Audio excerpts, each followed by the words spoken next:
निवडणुकीचा एक रंजक किस्सा जो तुम्ही कधीही ऐकला नसेल. एका मतदारासाठी निवडणूक आयोगाची टीम 300 मैल 4 दिवस आणि जंगल डोंगर दऱ्याच्या वाटा असा प्रवास करून गेली होती.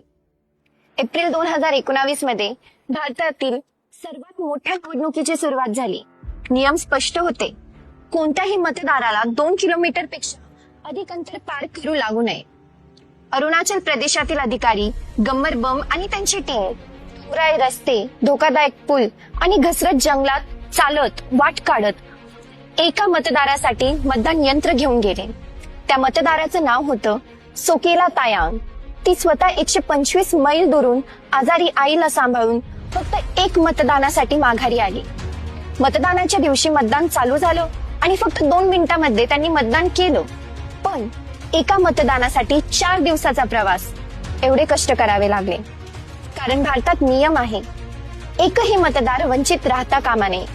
ही आहे आपल्या लोकशाहीची खरी ताकद. माझं मत, माझा अधिकार.